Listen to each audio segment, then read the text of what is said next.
Right. And I think we are, am I up to date? I'm just checking to see if I uploaded the last thing. I guess I didn't upload.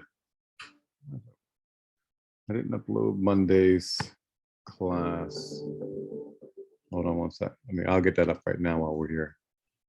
Monday.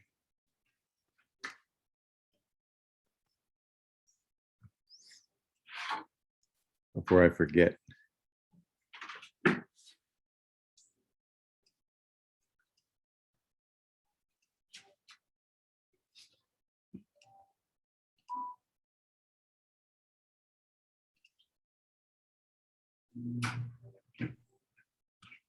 One sec.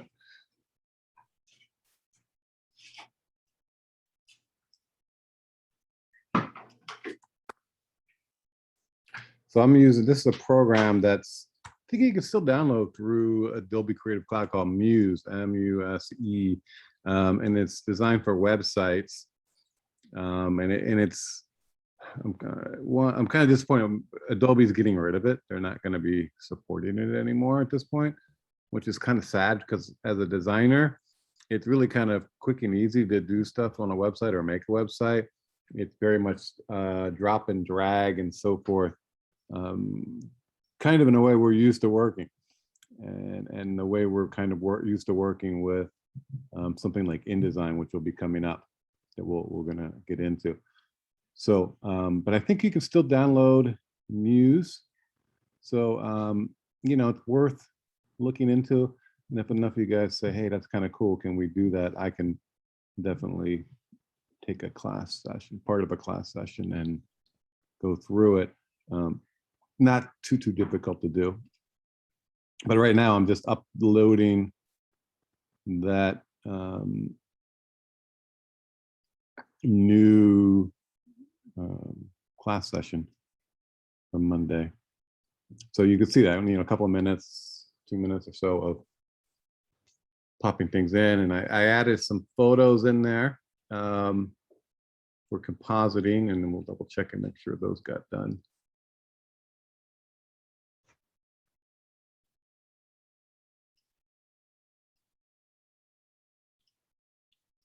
Too many windows.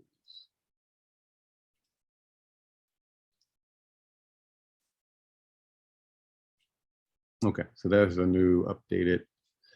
So I also added in some photos. I'm going to use some of these today, and these are just things that you can start to work with as we're playing and working with compositing. So I just downloaded like a goldfish there, and then there's one here. It's a fish in a bowl, and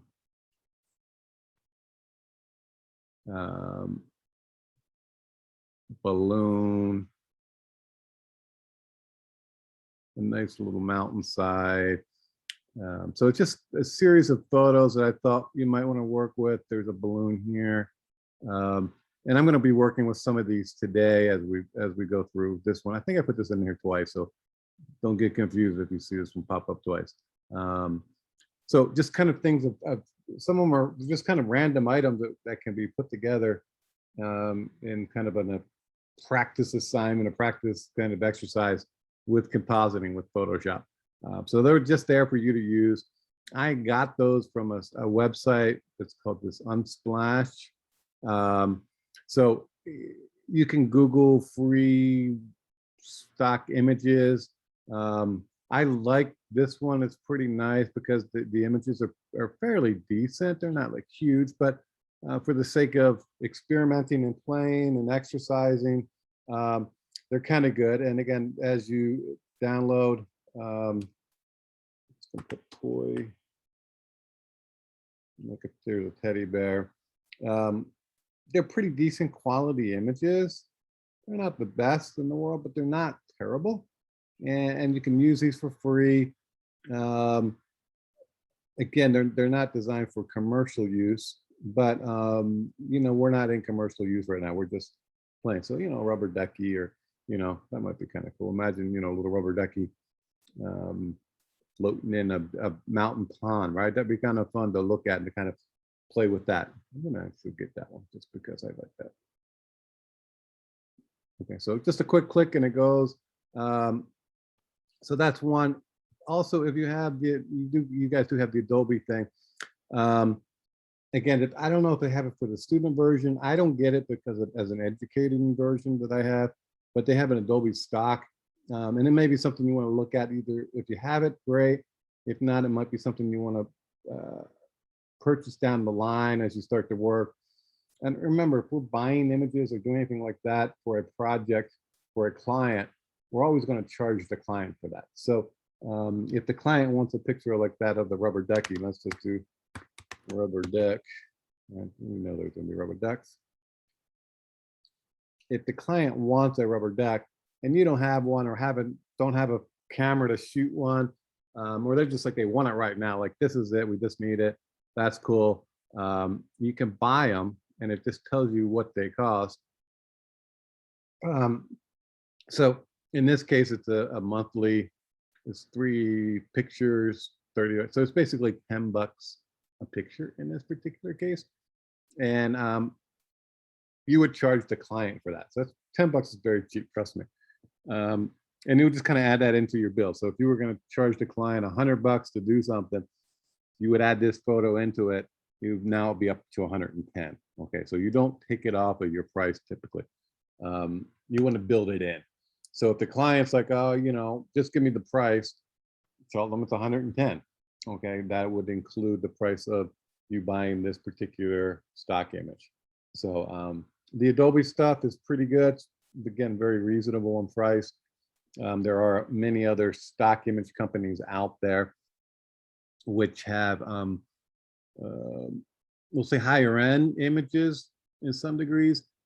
Sometimes they're more unique, but they also have different ways that you can use them, meaning you can buy the rights for that picture for regional, meaning I want to have complete rights to that picture only in the US or worldwide. Now, the rubber ducky's not that unique as of an image, but you know, there might be some kind of specialized image that's going to become a big part of maybe a campaign or something that a company is going to want to do. And then they're not going to want to see their rubber ducky picture show up with something else. So let's just say, let me find one here. We'll just click this one. If I'm working on it, we'll say I'm working with an insurance company and they decide they want, you know, 6 ducks walking across the road, and you're going to be adding some words in here and doing some design work, logo down the bottom here, and email address and all that kind, or website address, that kind of stuff. And you're going to be putting this in magazines that are used throughout the country. And you can buy this at different levels. So an extended license will give you, let me just see what the extended does here, and there's basically it's letting you use it for wherever. Unlimited web use, you can modify, extend it more than 5,000 copies. So again, depending on how it's being used. But you can also, there's licenses or license agreements that let you only use it certain places. So a month from now, this insurance company doesn't see the exact same picture because it's a stock picture. Anybody can buy it. They don't see it showing up for some other kind of company. One, they just don't want another company to have it. So let's say it's for, I don't know, ExxonMobil. So they don't want to see ExxonMobil using this same exact picture because they just happen to pick it also, unbeknownst to the insurance company. Just, you know, 2 random designers picked the same picture, and this is what came up.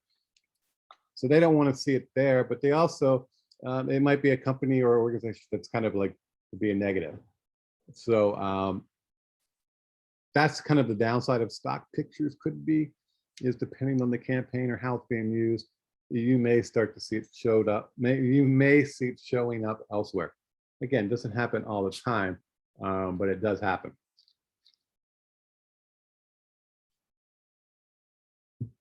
So, you know, just keep that in mind if you're using stock pictures.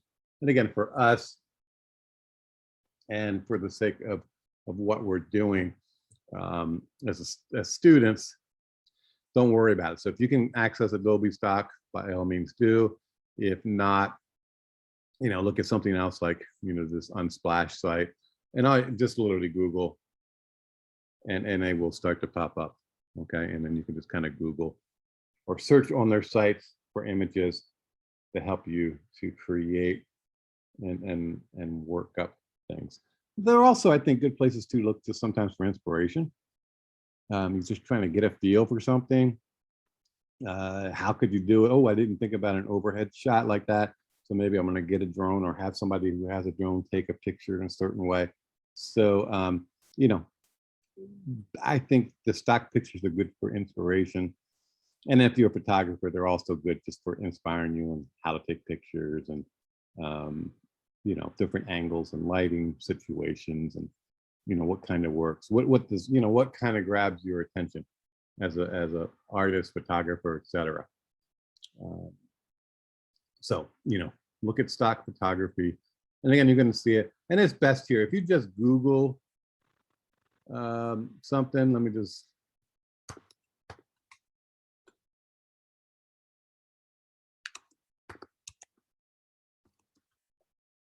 We're going to do Google Duck, and we're going to do images. So we've got them here, and they're fine. But the problem is most of these are kind of lower res.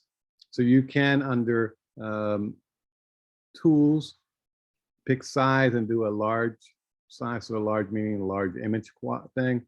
And then you can also look in here like for Creative Commons, which means pretty much everybody can use it. It's there are no restrictions as opposed to commercial where you basically have to pay for it. So you can get images this way, but again, you just have to look at it and see if it works. And again, many times the images may not be as good a quality, or they're just very low resolution, meaning they're just so small that you can't really do much with it. Okay, but going to a stock site typically will give you a little bit better image quality. All right, questions on that? Just going to stock or going to Adobe stock. All right. And they also do it. Adobe stock does have illustrations in there, just so you know that you can start to use in projects. Vectors, what we'll get to with Illustrator. Okay, so these are all vector-based images and stuff that you can start to use. Royalty free. Look at that. I can grab the Yellowstone sticker and sell it. Again, depending on how the rights are with that. Look at those. Let me bookmark it. Boom. And then they have videos, they have audios, they have templates. And then they do have obviously some free stuff and some premium stuff. So again, well worth looking at, depending on what you're doing and how you're being creative. And ultimately, it's good to be creative. And these are templates like for posters, and you can buy some of these online. And I'll show you guys some sites for that. But just you're trying to mock up some things for our clients, and we're going to be actually doing that also with our first project, a record album. I'm going to give you a mock-up, a template kind of thing that you can use. But these things are kind of cool that it's going to show you, in this case, what a poster looks like maybe at a restaurant or other situations. So you can buy these things and mock them up and apply them to your work, and then just kind of put it into a situation. So it's just really cool ways of working sometimes, and allows you to be a little bit more efficient, because ultimately, time is money, as they say. All right, so back to the class. All right. All right, so let me close out our Muse, Adobe Muse. Cool program. Yeah, if you guys have questions or want to use it or learn it, tell me and we will add it to the list. I don't know. It's not available on Creative Cloud anymore. Is it on there? Not. It should be on there. I thought. Let me think. Well, earlier I remember you saying it wasn't. So is it there? Well, they're not supporting it, meaning Oh, no you updates. download it, but they're not doing updates. Oh, okay, then got it. It's going to work. It's going to work for a while. I hope it works for a long while, because it makes my life so much easier, especially when I'm dealing with class like this. I can just kind of update and put things in there. And during this, putting up the videos and stuff for me is so much easier. Hmm. So, but they're not continuing. And I don't know why. I mean, I thought it was a great program. It really was pretty robust. But I guess maybe they didn't have enough people using it. They know, they have their numbers. So now it's going back to stuff like Dreamweaver, and those kind of web-based programs, you know, and they're calling it UX UI.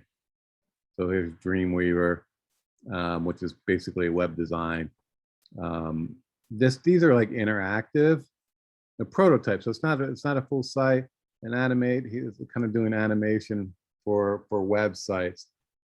So I guess you could probably do something like use Portfolio, or I guess they're trying to push maybe Spark. I don't know. I have to kind of look at those as to what's going to be, quote, my next option kind of thing. But I mean, Dreamweaver's been there. It's a pretty strong program. Many web designers, that's what they use. And maybe they've updated it so it's a little bit more Musey. I don't know. I haven't even downloaded it because I've been using Muse. But it's worth getting, and I'm not showing it here. Typically, let's see if it's under graphics.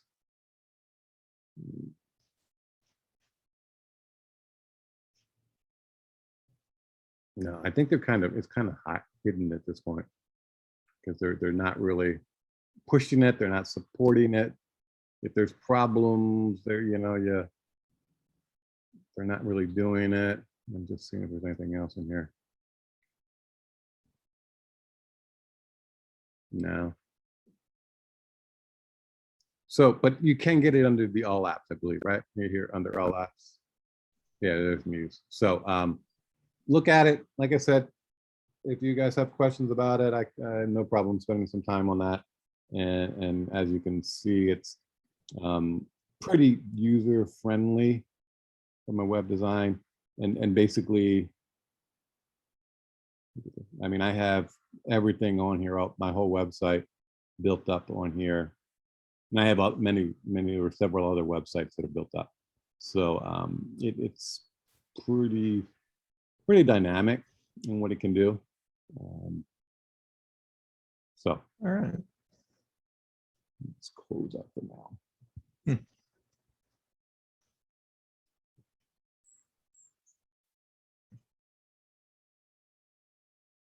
All right, so let's get into a little Photoshop for today. All right, so I was playing earlier, and I'm going to start with one of our pictures. I'm going to use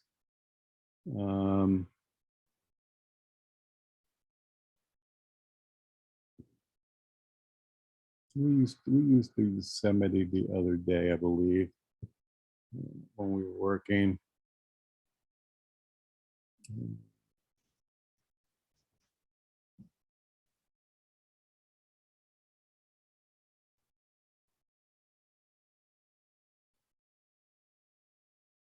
No, we usually do, yeah. It's quick and work with.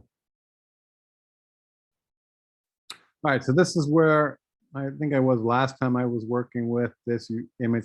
And again, it kind of defaulted back to where I was. Last time I had this open in Photoshop, or I should say raw. And I'm just going to make a couple quick minor adjustments before I open it up into Photoshop. So again, open. Again, we don't want to just open because that just brings it in as a regular layer. I want to open it as a smart object. So it's open as object. And it's going to bring it into Photoshop again as a smart object. That, again, we have that little icon. I'm able to, as I touch it, if I double click it, it takes me back to Photoshop raw. and lets me make adjustments to it. Okay, so it's kind of dynamic. Okay, and that's what we kind of want. There may be times we have to rasterize.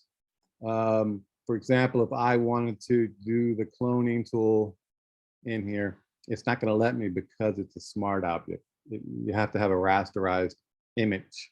Same thing with the healing brush. If I wanted to like spot heal the sky, I'm kind of stuck. So I could possibly do that back here. Let me just look and see. On my tools, I do have a healing brush here in raw. So I'm in Camera Raw. I'm going to make it a little bit smaller.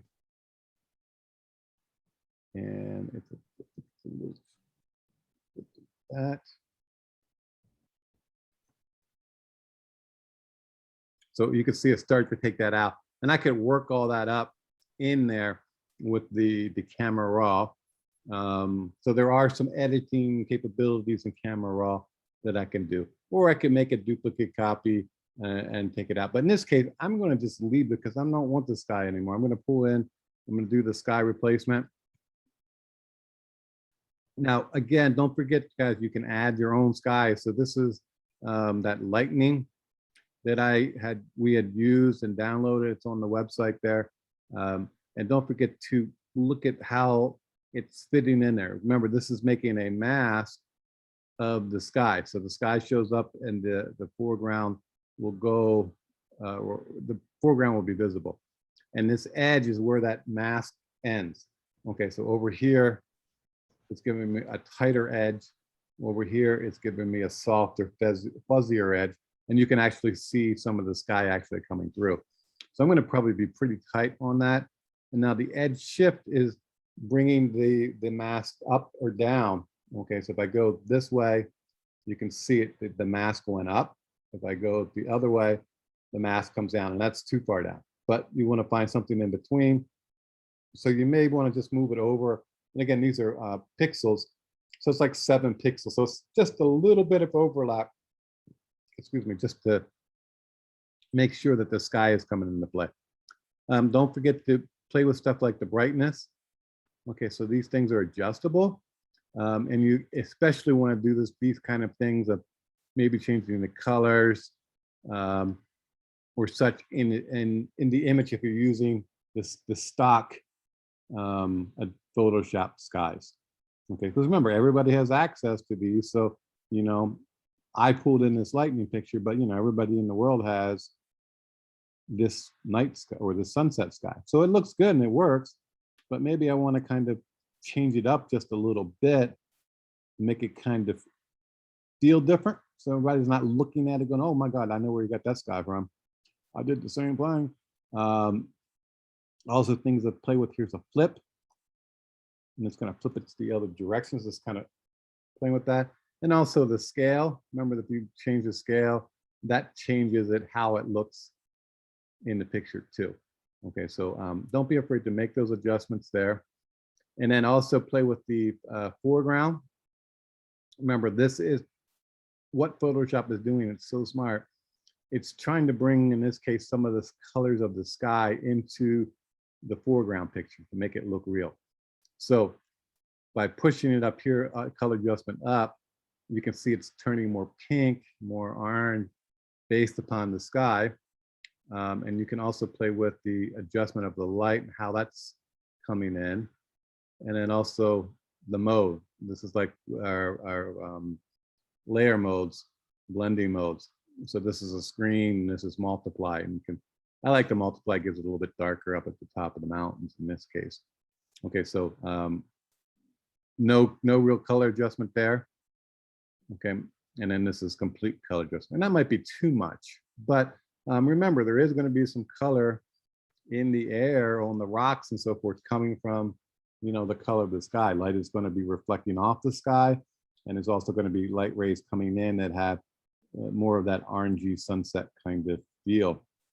So once I'm kind of content with that, click OK. And remember, it's going to bring it in. It's going to bring in a different layer, so I can come back and make adjustments later. And it's in a group folder, so I can just kind of close that up to clean it up. And it's there if I want to turn it on and off, and you can really see how the foreground is changing with that new image. And then I can start to, in this case, build in my compositing. Now I like this balloon that I had last time, or that I worked with. And what I did was I just made a mask. It was had basically a white background, and I extracted it out. So with Photoshop, I'm going to open up another image. Again, all these pictures are going to be available online. The goldfish. Now, it's a cool picture, right? I know it's going to be easy to extract because it's black. So there's a couple ways that I can kind of extract it, meaning get the fish without the background. So one, I can just kind of do a magic wand tool, and this might even work because it's so black, and it worked pretty well. Gets all the edges there. And if that didn't work, you can do the object select tool. Basically, you kind of draw over the area, and the computer goes, okay, this is the object you want to select. So an example of that, let me open another picture to kind of pull that out to show you. We'll open the castle here. So I'm going to use the object. I want to get the castle. So I'm going to literally just kind of draw over it with the object select tool. And it goes, oh, there's something back there, and there's a castle. Now, it's not perfect. It didn't get everything down here because of the shadows and the water and reflection, but it's pretty darn close, right? And if I make a mask here of this, you can see it's pretty close. And then I can come back in actually with my brushes, right? And I can modify the mask. So I'm on the mask. Remember, white shows and black hides it. So I can come back across here and sharpen my brush up a little bit. And I can kind of draw out those areas of reflection that I don't want in there. Okay, so I can come back, and I'm just now at this point just doing some quick refinements as opposed to trying to collect or select out. And over here, I know there's a problem, so I'm going to make that white. I'm going to just kind of draw in a little bit of it. Maybe that's too much. I don't want the grass to show, but maybe it's here. So I can kind of come through and tweak and modify my image now. Okay, and again, Photoshop did most of this, right? I didn't have to come in and trace out and color out the skies. So that was kind of really good. All right. Here, again, the select tool, the magic wand work, where it's just kind of picking out, and I could do the quick select tool, which is very similar. But you're going to just kind of draw along. Now it gets this again works pretty good because it's there's a nice contrast between the object and the black. If I did that on something else, it's going to be a lot harder. Okay, so you have to kind of pick the right tool to do that. The other thing that Photoshop has done is they have this under layer, or select, I'm sorry, you can put select subject. So if I select subject, it's going to select the fish. It knows that's the subject. So let me come over here. Where's the castle? I'm going to duplicate this so I can get that. I'm going to delete the mask. So now I just have the whole picture again. So I'm going to ask it to select the subject, and I want to see what it does. It may pick out the castle with everything around it. I don't know. So this is where you're going to kind of want to experiment a little bit. And they pretty good. Now you see it added in the shadow or reflection, I should say, of the castle. Okay, so that was pretty good. There is some areas up here where it got a little loose that will have to come back in. So I may go, let me try the other ways, select object. We did that already, and it got most of it. And if I do quick select, it's coming along, but it's gonna be a lot harder to quick select this object. It's picking things, and I'm gonna have to hold the shift and kind of add. It's gonna be a lot more work in that case. So in this case, the select object selection tools seem to work the best for just getting the castle. If I wanted the foreground but not the sky, I can come up here to select sky. Again, it's not replacing sky, it's selecting the sky. You got everything but the sky in theory. There's maybe a little bit of dirty, messy stuff over here, but I can now make a mask of that, and I can invert that mask. Invert. So now I have the sky taken away, and I have the castle below. And now I can come through and take this castle and apply that elsewhere. So Command Alt, Command C. So I'm going to add the castle to our Yosemite shot. Here's where we were working. Oops, I didn't want that. I want the castle, not the mask.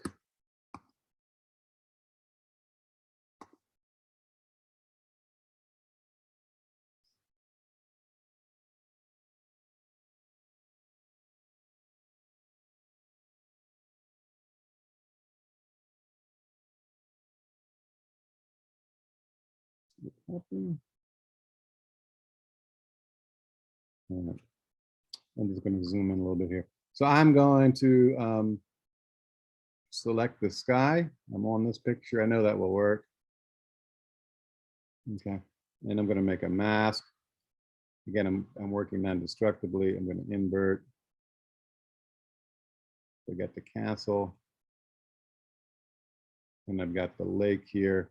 And then I'm going to kind of position this. I want to make this, oops.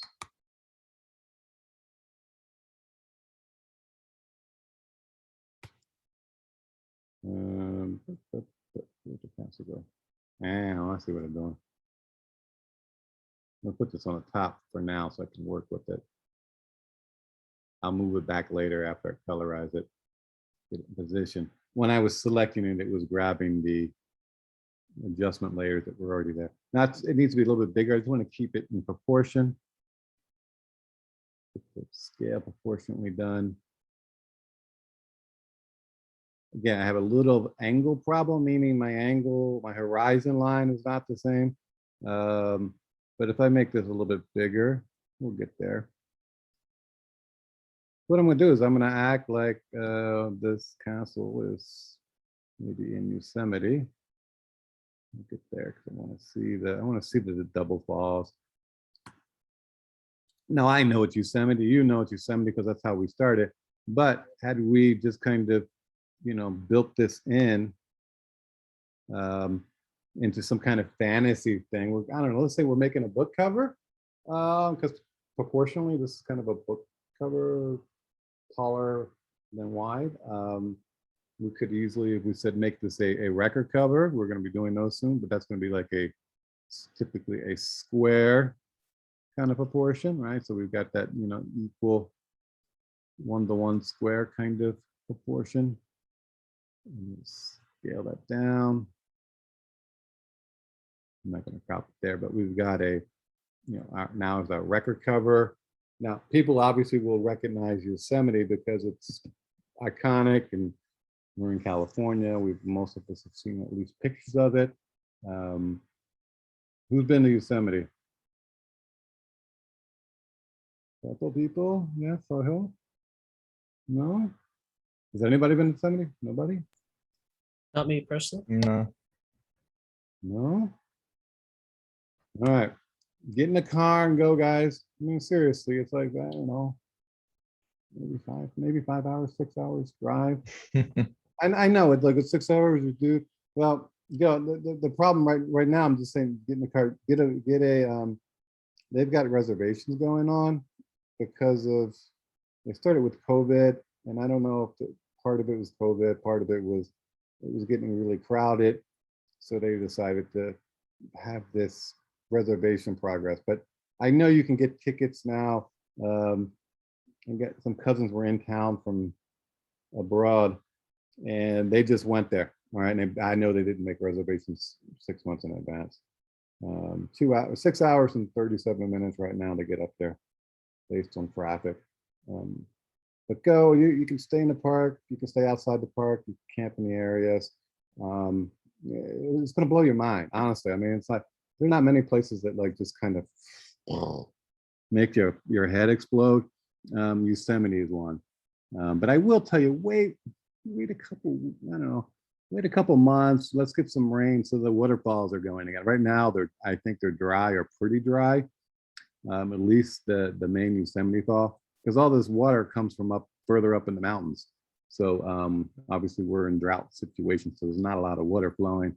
There's not a lot of snow that's been up there. So wait till late in the fall, maybe we get some rain. Winter is beautiful up there. The falls are going and very nice light. Or early spring is one of my favorite times. You know, even up to, I don't know, May is pretty awesome up there. Daytime temperatures are sweet. There are waterfalls all over the place. I mean, it's not just this Yosemite Fall. There's like other waterfalls. They call them seasonal falls. They only flow in the spring. So, you know, look at that, make a plan, guys. You know, go up for a weekend, go up during you guys are college students. Take a day off. Play hooky, I don't care. And if you're in one of my classes, I'll give you the day off to go to Yosemite by far. All right. So just tell your teacher, hey, I need a day off. I got to go to Yosemite. I hear it's beautiful. I haven't been. And if they don't understand, tell them to talk to me. Just went this summer, right? It's just beautiful. Were the waterfalls, were the falls flowing still, Devin? Wow. Yeah. Okay, good. Like I said, it's kind of hit and miss sometimes, especially this time of year, at end of summer. It's, you know, it hasn't rained. We all know that. Started raining. Cool. So you can, I'm sure, attest. It's amazing. Spectacular. Was it your first time, or you've been a couple times? Did it blow your mind? Am I lying to you guys? Yes, I'm lying. I guess it blew your mind. Yes, yeah, it's so pretty. I mean, it really is, guys. And It's very beautiful. yeah, and I know everybody's seen the pictures. I know you've seen the pictures. I've seen the picture, but when you go there, you're like, oh my God. I mean, I'll tell you, I remember the first time I went, I came through the entrance coming from Mariposa. So you're kind of under trees. You really don't see the valley. There's two main, we got time, ways you're coming in. And let me just do, yeah, okay.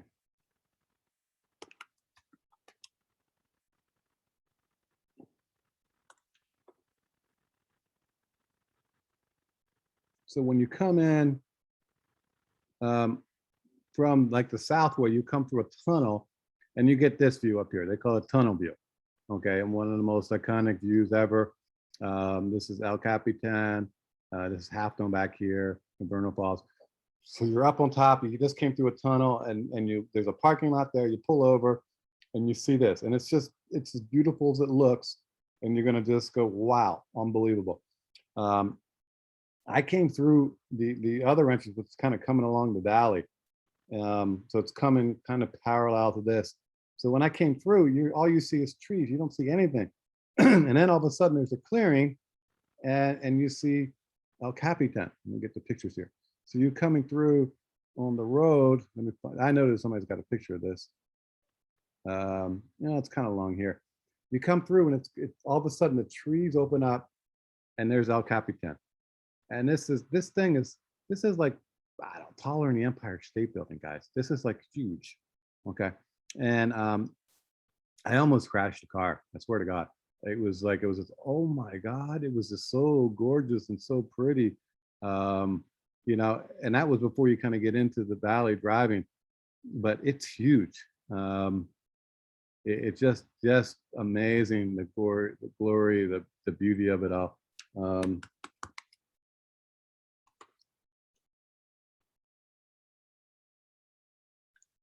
Right.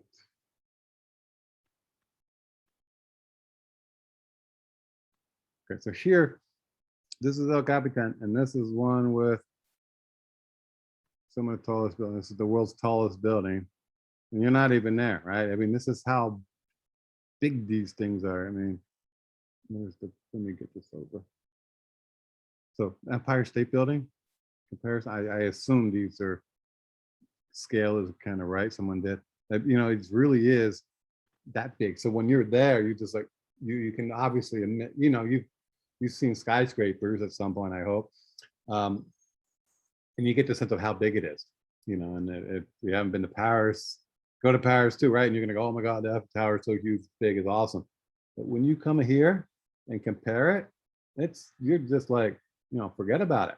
I swear, it's so incredible. It just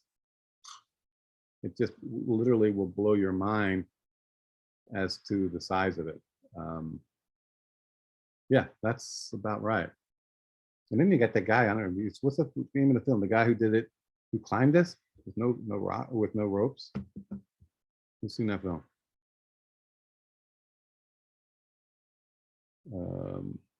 Oh my God. There was I'm thinking the guy's name. It was an awesome film with National Geographic.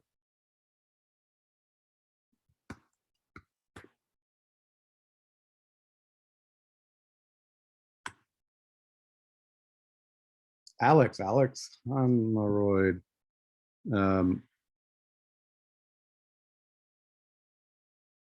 It's called Solo, or Free Solo was the film. Okay. He literally climbed this mountain. Okay. Which is probably one of the most difficult mountains in the world. And he's the only one who's ever done this. He climbed to the top of this without a rope, guys. That's just him. This is picture, and there's the movie. Dude, it's like, you know how it ends? I'm not like telling you something you don't know. The dude made the climb. Okay. And even in your mind, you're like, I know he makes the climb. Even in your mind, you're like, oh my God, he's gonna fall. I can't believe it. I can't believe it. I hope he doesn't fall. But he did it, and he trained for years, literally his whole life to do this. And it just, when you start to look at the size of this thing, and you get that comparison of how big this rock is, right? And he climbed it without a rope. It's nuts. It's totally nuts, guys. But it's just the most beautiful place in the world. So plan it. Do it for me. Do it for yourself. Do it for yourself. You're gonna be like, I know I grew up on the East Coast, so I didn't live close, so I have an excuse. But I moved to California in '99. I know I'm dating myself there, right there. But I didn't go until about 2001, right around there. And I was like, why did I wait 2 years, 3 years, whatever it was? I was just like, I was kicking myself like, dude, I could have been here before. And I haven't been in like 2 years now. We had the COVID and all that kind of good stuff. But you got to go, right? Because I guarantee you're going to go. You're going to go, oh my God, it's amazing. There's so much to do, and there's hiking and camping and whatever you want that's there. By the time you leave, whatever time you're there, you're going to be planning the next trip. Like, when can I get back? When can I come back? It's that amazing. It's like one of the few places that you're going to go to and can't wait to come back to, because there's so much to see and do. And like I said, I've been countless times and I haven't seen it all. And there's still things that I plan to do. And it's kind of cool because you can get in there, even if it's crowded, you can still find yourself. You can still find your place and get out on a little hike in the valley there. So it's not even strenuous. It's just kind of a walk and be alone. And there's nobody around. There's you, maybe a couple of deer running around. If you're lucky, you'll see a bear.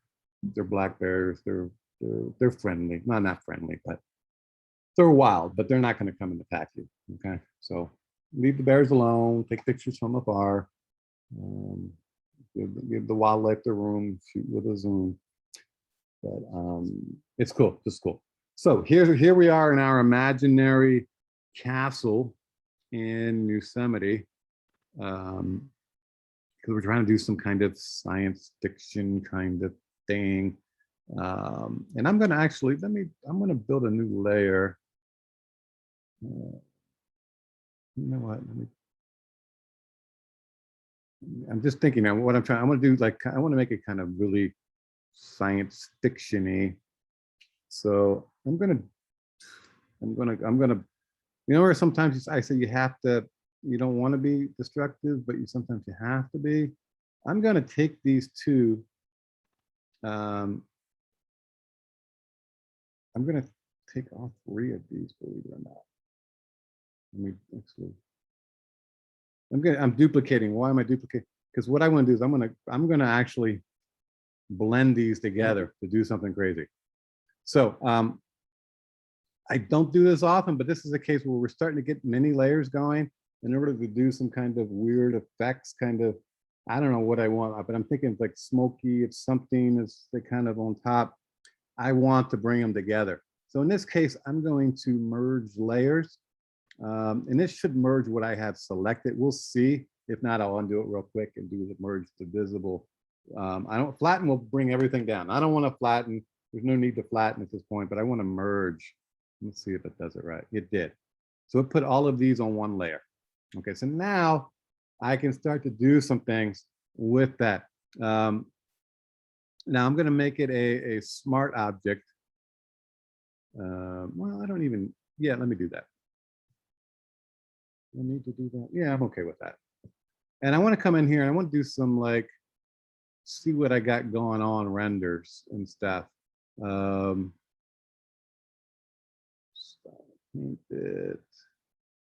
I'm just looking because these are all filters and effects. Some work awesome, some just kind of do and then some will be obviously for certain times that you're going to use it and it will make a lot of sense to use. Let me try a tilt shift first. And what this is doing is bringing in, you can see it's blurring the top and it's bringing in the bottom. Distortion, how do I get that?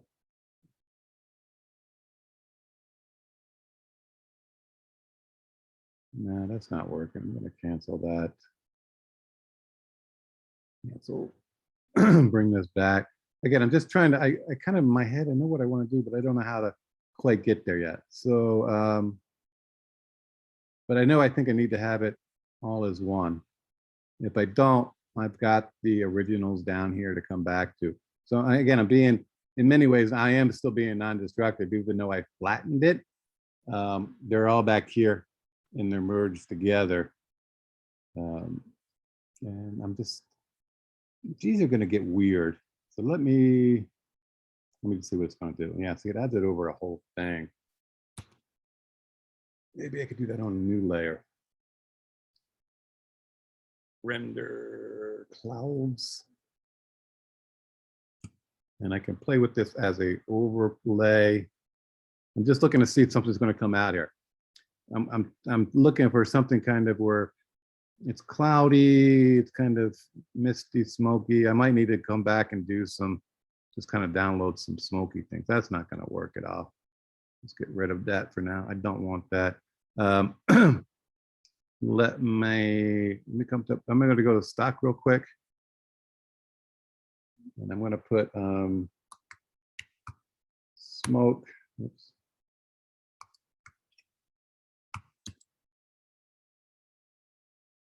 Ooh, there's some. And I have some of these pictures somewhere on my computer, but I'm not going to waste my time looking for them now. I'm just going to find something wispy here.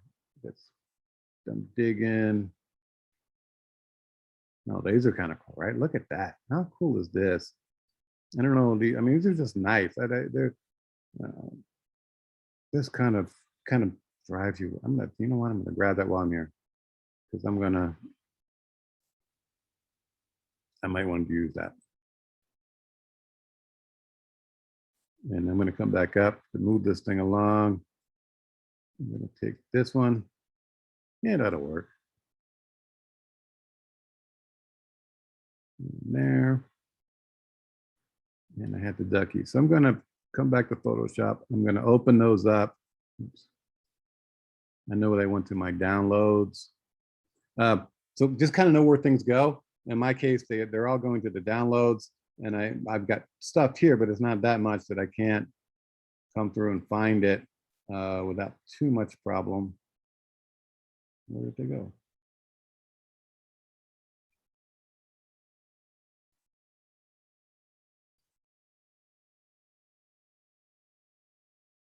Okay, so here's the one. I'm going to open that up in Photoshop.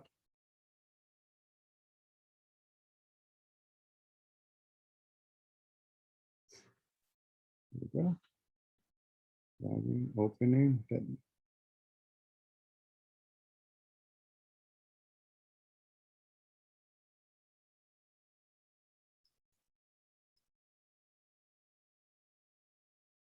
Okay, so there's the one. And the other one here, this guy, we're gonna open him. And we had that, I think we did the rubber duck. I think I did that earlier too. So let me.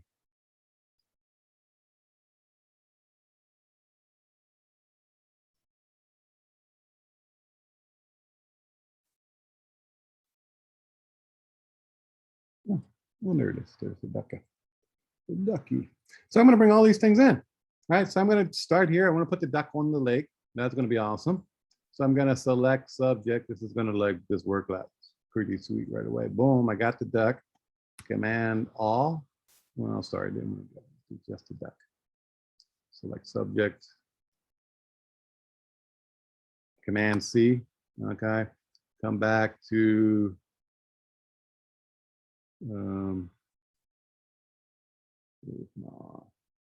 Yosemite shot. Command V. Put this in. I know it's big. Command transform.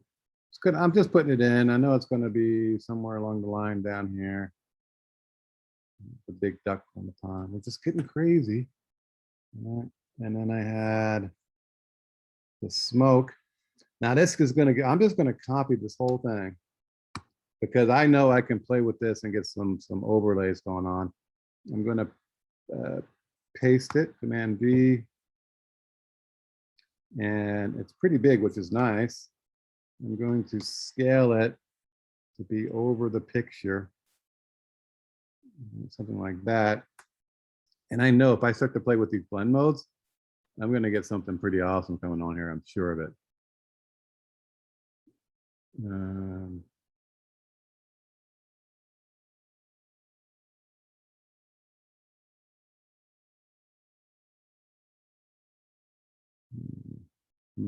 Again, it's I know what I want, but it's just kind of like going through and trying to find out what's going to work for me on this mode. It's not there yet. No. Maybe let me see.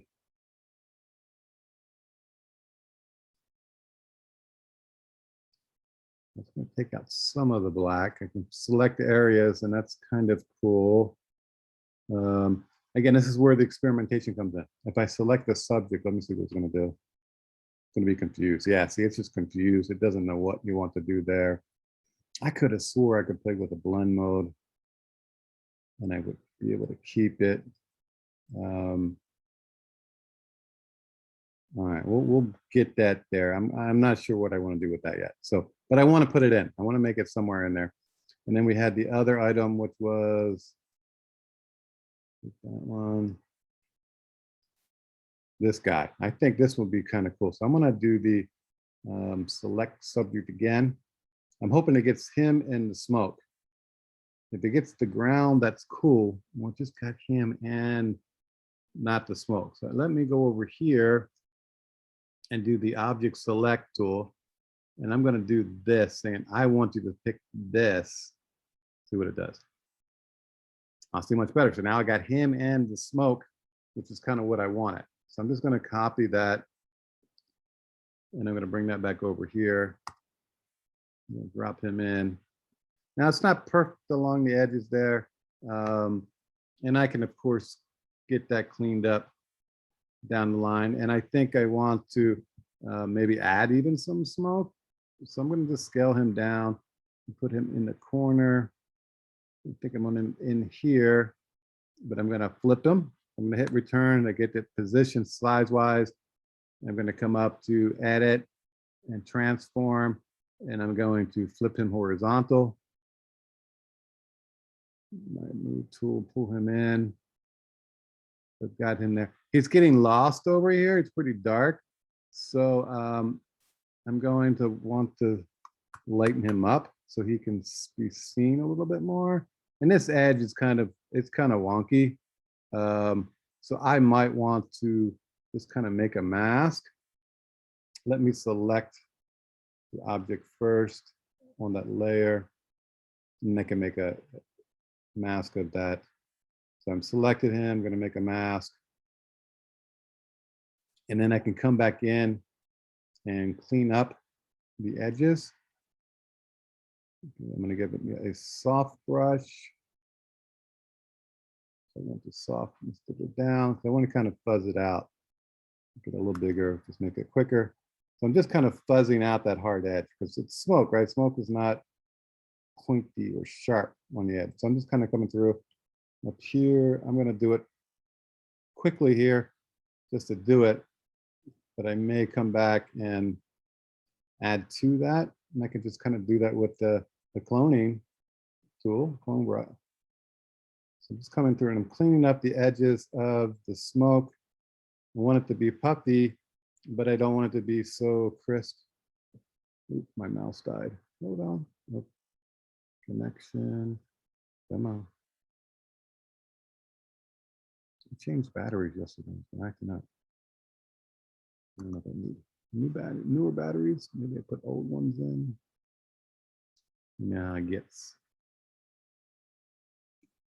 I love my wireless mouse, but I hate it when it needs batteries. And I need to get maybe some better rechargeable batteries. I had some and they kind of eventually died off. Okay, so we've got that. Did it miss his head? Look at that, it didn't get his head. I don't know if it's the mask. Let me see. I did, it was the mask that kind of covered him up. See, that's kind of cool, right? I could bring it back in. And there's a couple tiny little spots in there. I'm gonna get those out because they're gonna mess with the picture. There's little white spots. There's a little white spot here on his glove. Pull that out. One here on his neck. Pretty good. He's not quite grounded, but I think we can work with it. There's a little bit of the mask there. See if there's something there. I can give it a shadow later as we go. And I'm going to actually lighten him a little bit. So I'm going to do a adjustment layer. So we'll brighten this contrast. I'm not worried about everything. I'm going to turn that off so it's just him. I want him to pop a little bit better. Again, I'm just previewing, right? You can turn it on off there. You can look back and forth just by, I don't know, this is like weird. It does the same thing. This, now you see it, now it's turned off. All right, so it's back and forth. And then you can just click on this and it kind of shows you what you did. It's just, I guess, quicker than turn it on and off. All right. So I'm gonna say that's okay. Zoom out the look. It's starting to show up a little bit. It's a little weird here. So again, this might be a place where I want to clone in a little bit. Just zoom in a little bit. And I'm just going to do some quick cloning. Oops, I'm on the wrong layer.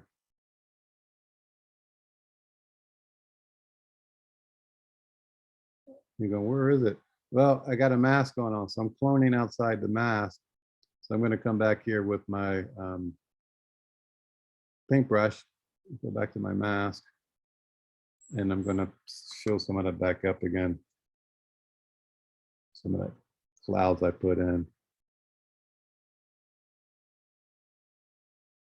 So there we go. A bit too white in there.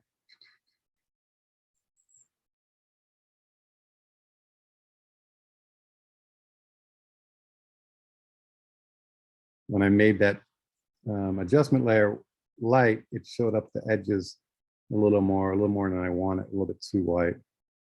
It can look a little weird. All right, so we've got that going on. Again, it's still a little light over here, so I can come back in with an adjustment or kind of a brush behind and kind of lighten up just that part of the area because it just feels a little bit, he feels a little dark, and I don't want to change his color dramatically. But we're starting to build, again, what we call this compositing. Now, again, it's not perfect and proportions might not be right. I may need to, like this, he feels like it's a little bit high, like I'm looking down maybe too much. So I might come into my transform and do a little distorting. And what I can do with that, you can see I can kind of squish, I can move him around. So I'm just kind of maybe getting that a little bit. And I can also, in the transform. There's skew, there's rotate. So I might want to skew him, meaning turn him this way a little bit. I don't know. I'm just playing, getting this duck in a row. Get your ducks in a row. So that could be there. And then I want to do some type, and we haven't done any type at all. So let's do a couple of minutes of type here, and we'll be pretty well good for today. Questions so far? No, all good here. Okay. Hmm. Are we gonna work on lighting next? I'm sorry, say it again. Are we gonna work on lighting next, like fixing up the lighting on like the duck to make sure it matches with everything else? Yeah, I mean, what you end up doing is doing adjustment layers, right? So here's a deck. I didn't do any adjustments on top of that. So you're gonna end up, there's color difference, right? So not only do I have that, I have a color issue coming in here because it doesn't have the kind of the orangey tint. So it probably would come to maybe hue saturation and kind of, again, I'm just kind of working it to see what's going to work best.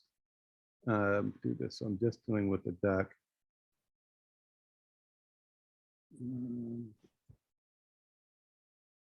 So I can hear I'm tinting him up a little bit, right? So I'm getting maybe a little oranger from where it is. So you just have to kind of visually go through till you get things the way they work. And that's the problem. That's the hardest part about compositing is these things were all taken at different times in different ways and different lights, and kind of bringing those over. And things we can, when I get all said and done, I'm going to do an overall color layer on top to kind of even it out. And that's kind of a way that we can kind of mesh things together. So let me do that now, and then we'll put the type on top just to make it easier. So I'm going to go up here, and I'm going to just do a new layer. No, maybe we'll do it. I'm just going to do an adjustment layer. And I'm going to do, I like the photo filters because they're kind of even and they do everything. So here, it's going over everything, and I can just kind of push it all the way up to see what it's doing, making sure it's covering everything. So right now we're just kind of adding this warming filter over all of it. Here's without, here's with it on. You can see it's tinting it a little bit more. And I could cool it off. Let's get a little bit too weird. That's a bit much. And again, I'm pretty high with the opacity of this, or the density. Let's see if you come and even it out. I don't want to lose all the color in the sky, but I want to kind of, so by doing these kind of effects on top, again, this is going to affect everything now below. Remember, we don't see these are turned off. It's going to just kind of tint it a little bit. And again, sometimes it's really subtle, but if I want to give it more, come back in, pump it up a little bit more. Not too bad. It's evening it out a little bit. Again, this will be a way to kind of do that. So color filters is one. I'm going to do another overlay. I'm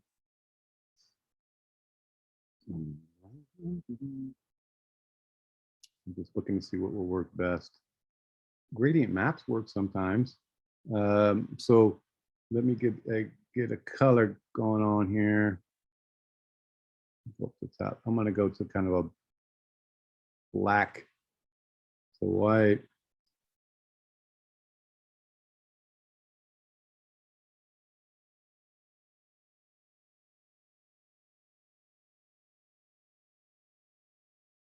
And I'm going to put that on. And you're going to go, why that? Well, if I play with now the blend mode, you can see, oh, there. See, I'm looking, getting kind of, that's getting the spooky feel that I was kind of going for. The duck's kind of weird, but I can make the duck, I don't know why the duck's getting all weirded out, but.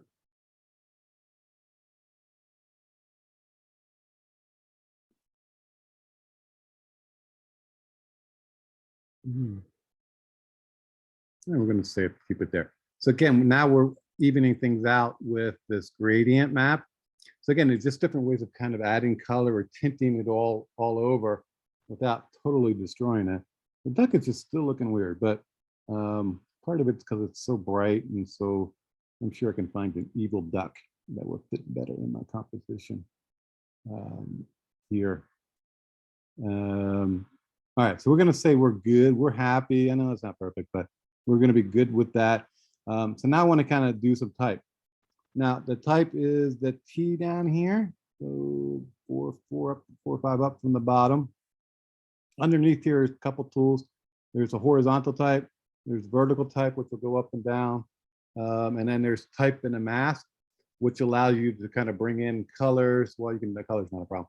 To bring in maybe pictures or something like that within your type. So if you want to have the word water and you wanted to bring in an image of water into it, you could paste in there pretty quickly. It's just basically making a mask. I'm going to use it here normal. Now, with the type tool and the type tools that we're going to use, these are going to be very similar to what you're going to see, almost identical what we're going to see in Illustrator when we get to it, and pretty close to what we're going to see when we get to InDesign. So I'm just going to do types. I just clicked and it gave me the box here. This is really small. It's not even showing up. So let's do that.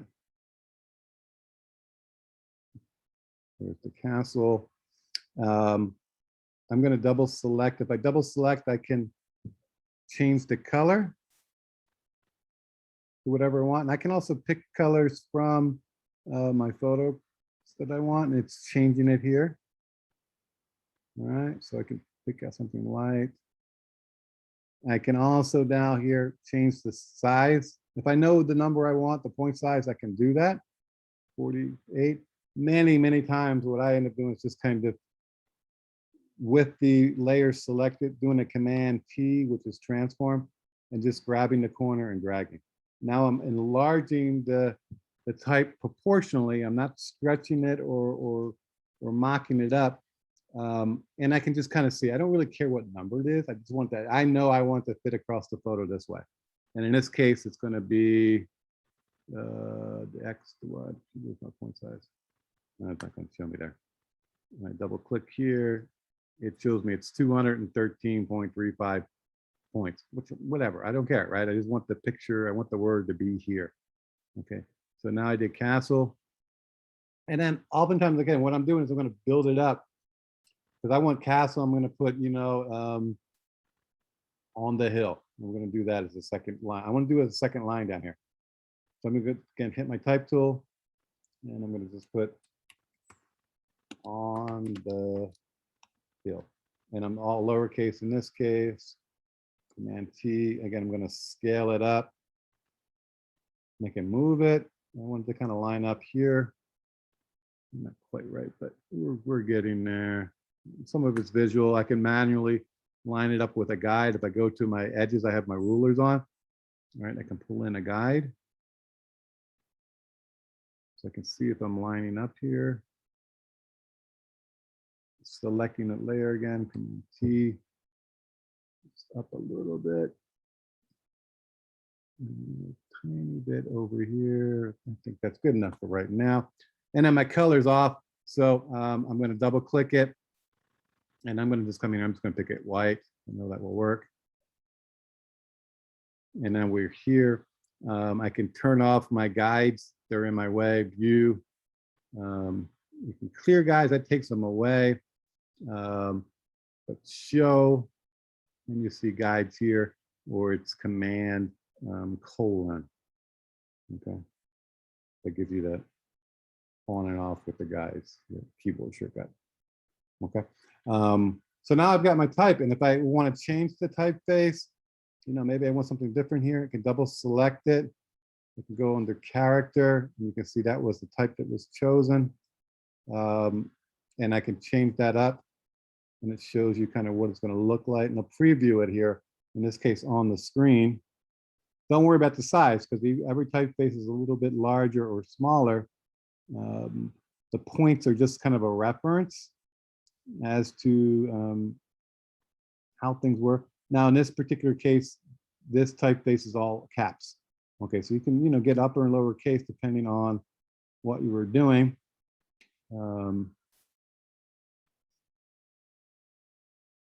With Aldo, I'm going to bring this down a little bit.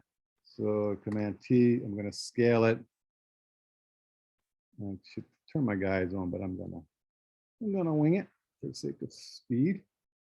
Okay. And you can adjust here. This is the leading. If I have a second line, this is how close the lines are together. So let me show you that as an example. If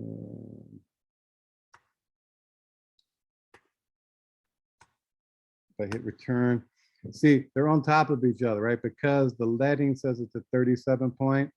So I need to enlarge that. So it's going to be at least something bigger. Let me highlight this. That still needs to be bigger.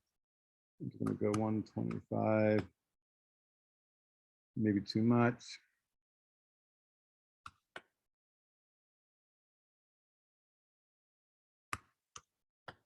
All right, so we're going to leave it there for now. So that's the leading. How much space is between one line of text and the other? Okay, this is the point size. This is the distortion, or like how much it's stretched. It's 100%, meaning it's normal. And this is if we had a baseline shift, meaning like a letter up or number up, typically like, 2 squared type of thing. Here is the version. It's a semi-bold. Sometimes there'll be other versions underneath. And these are other typefaces you can kind of go over if you don't want that right away. And then we have things down here. It kind of enlarges. This will make it an italic. It's not a real italic. It's a kind of a computer italic. All caps, caps with lowercase or small caps. And then they have the underline if you wanted it, or strike through. There's just other things. I typically don't do these or do the fake bold. I'll look for the typeface, and usually they have a bold. Sometimes you might need to do it. I'm going to take this back to where it was on one line. Okay, so leading is the space between lines. Tracking is the space between letters, and kerning is a space between letters, and tracking is how far out all the letters sit. Okay, so I can make adjustments for every one of these things should I want to. And again, we'll get into more type, but again, it's all completely adjustable as we go. The downside of doing some of this stuff in Photoshop is, remember, it's a bitmap program. So as I zoom in, you see the letters start to get kind of bitmappy. Okay. Again, normally it's okay depending on the situation and where you're working it. But many times we'll put type in, or we'll do a typography in something like Illustrator where we don't get the bitmapping because it's a vector-based program, or we'll actually do the typography in InDesign, which also gives us a vector-based or vector feel with the typography. So depending on what we're doing, we may or may not be doing all our type in Photoshop, or doing parts of it in Photoshop. Some of it comes with just experience. Oh, I shouldn't do type here. I should use it in another program. Other times it's just a matter of what you have open and how it's going to be used, right? If I was going to put this up on the internet, no problem, right? It doesn't matter. The bit mapping, the little bit there would never show up. So it wouldn't be a problem at all. And then of course you're going to be saving. Okay, so don't forget to save.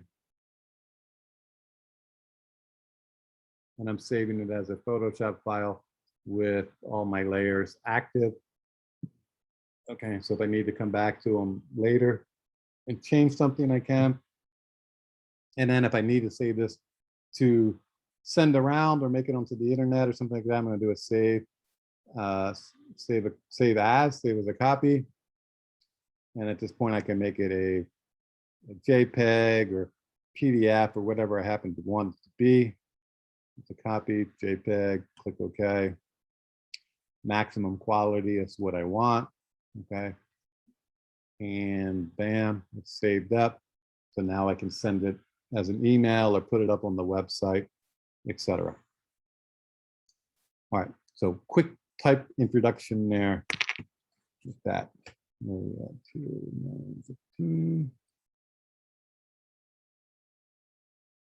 right, questions?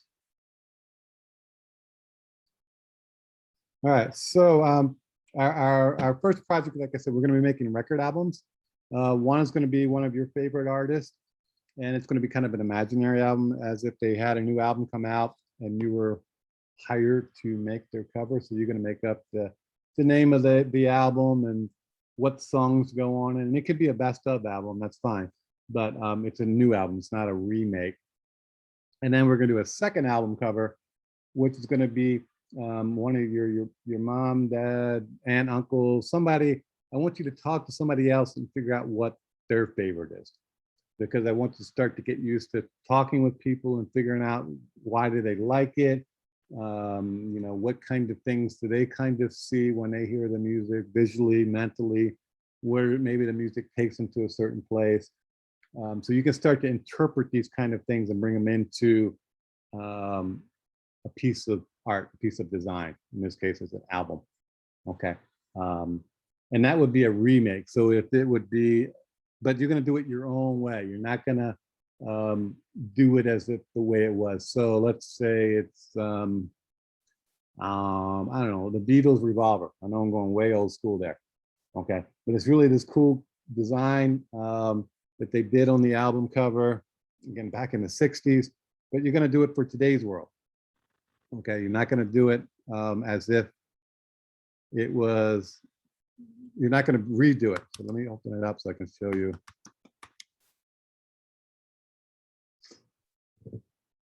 So a very cool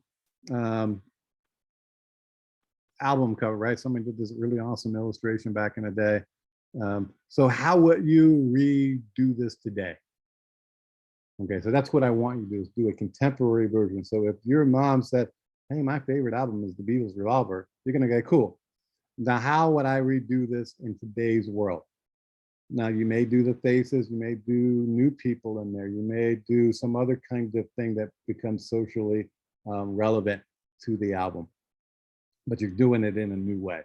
We're gonna do the fronts and the backs, and I'm gonna give you a file to work from. I'll get it uploaded. I haven't done that yet, but it's gonna be, I have it open still, I think it do.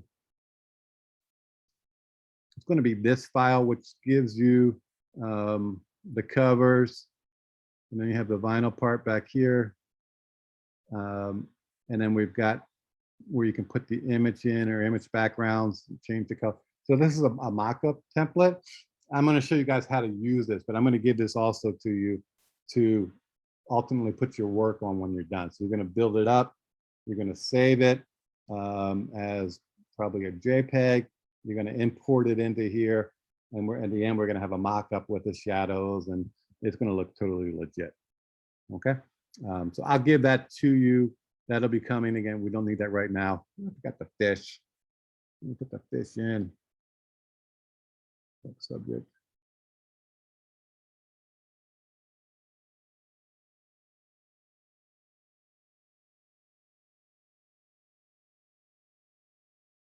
I have to get weird down there. Didn't select that.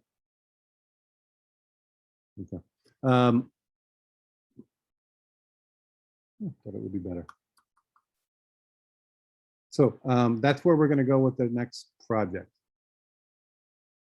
Okay, is or first project, a record album.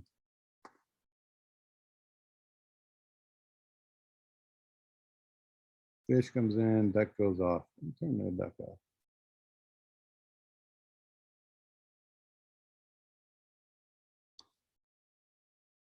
A little bigger. Jump in.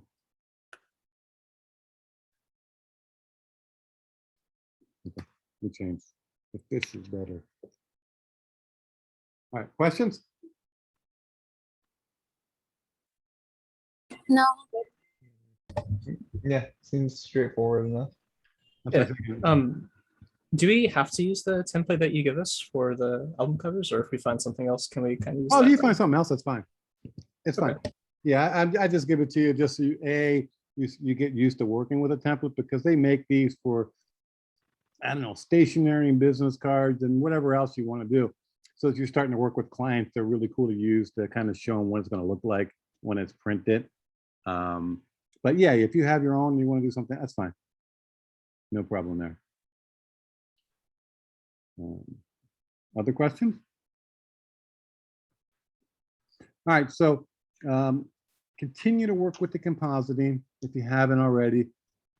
Any of the pictures, or you can bring in your own photos. I gave you some just to work with, so you don't have to spend your days looking for pictures, but just kind of work and see how they go, and getting things that come up with this kind of, whatever this picture is in your head. Like I said, it takes time to kind of work with it, and though the color's not off, or I'm happy with this, but I'm not happy with the smoke maybe still. So again, I'm gonna have to come back and forth and work with those. And in this case, the smoke now is part of no, he's separate still. So I might have to come back in here and do some adjustments with the color. Maybe the darker was better. Let me take that off for now. Or not off. So getting things to be and appear the way you want them to be. And again, looking at the picture and seeing like this works, but I don't like how the E, believe it or not, this is how crazy you get. I don't like how the E stop in the fall here. It feels like the waterfall is coming through or catching the water.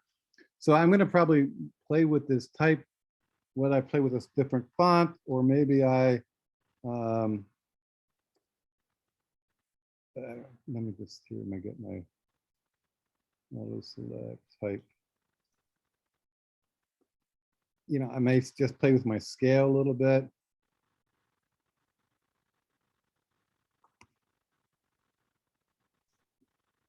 Pushing it over, so I might maybe center a little bit more. So again, I get that gap. I know I'm not probably right, left, and right, but I'll work that out. But I like that a little bit better. So it's kind of looking at things and figuring things out as you work, as you design. Does that make sense? And again, it just comes with practice. It comes with just doing. And we're gonna move into that. Okay, we're gonna move into a project. So you can start thinking about what your favorite artist would be, so you could make an album for it, and looking for ideas, or taking photographs for it, or doing some sketches, interviewing, mom, dad, aunt, uncle, somebody to give you ideas as to what their favorite record is, so you can start to brainstorm on that. We're going to get to that. Okay, we're going to have a few weeks, so don't stress out about it being due next week or even the week after that. We're good to go on that. All right, now I'm going to type up a little form PDF. I'll put it on the website if it gets that going. So that won't happen today, but I'm hoping maybe Friday or so, Saturday, I'll get that up. But we got time. All right, so that's coming, but it gives you an idea to start going there, and then keep working with compositing. Okay, start to use the type now, brand new thing we started, and we got a lot more to go through. Okay, with the typography, but I just want to kind of get you going, knowing that we're going to add things and do things to photos as we bring them together. All right. All right. Anybody else slip in the back as we were talking here? I forget everybody. Yeah, I think I got you, Rebecca. I got you. Yes. Denise is good. Yes. I think we're good. We have, what do we have? 1, 2, 3. I'm missing somebody. Let me see. Hold on a second, guys. Don't cut out yet. See what who I'm missing here.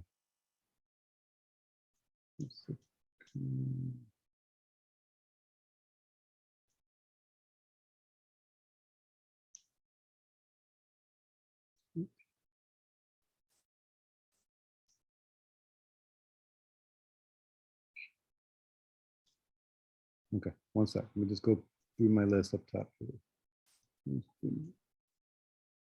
It's kind of goofy because this stuff just changes. Even when somebody comes in, it like moves them around on my screen.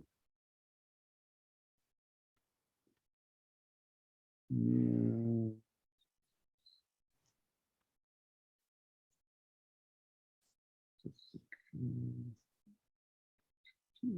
Guys, almost done. Questions as we're going here, as I'm goofing with you, pendant stuff.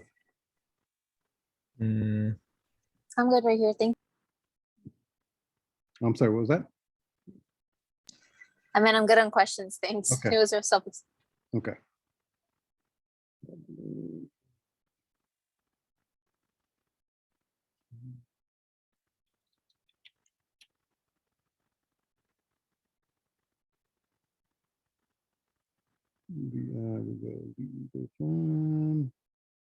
Cool. There we go. I think that's everybody now. All right. So what are we at? It's Wednesday, right? Have a great weekend, guys. It's Wednesday. Composite. Get a little crazy. Get little fantasy worlds going. Just kind of make up some stuff. Ultimately, you'll be doing things like realistically or making things a little bit more natural. You know, you might be putting a water bottle in the Yosemite picture because you're doing an advertisement for a water bottle company. So you're kind of making things real. But I like this kind of like science fiction, crazy compositing stuff. So you know, play with things, get some stock pictures, take some photos, bring in some of your own images, and just kind of merge things together. Get used to blending and shaping and twisting and scaling and all the things we start to do in Photoshop. And next week we'll get into the album covers a little bit more. I'll actually go through and demo making one and you know, get you guys going on that. All right. Anything else before we call it good for today? No, it seems pretty well covered. All right. Look All forward right. to it. Yeah, thank you, Professor.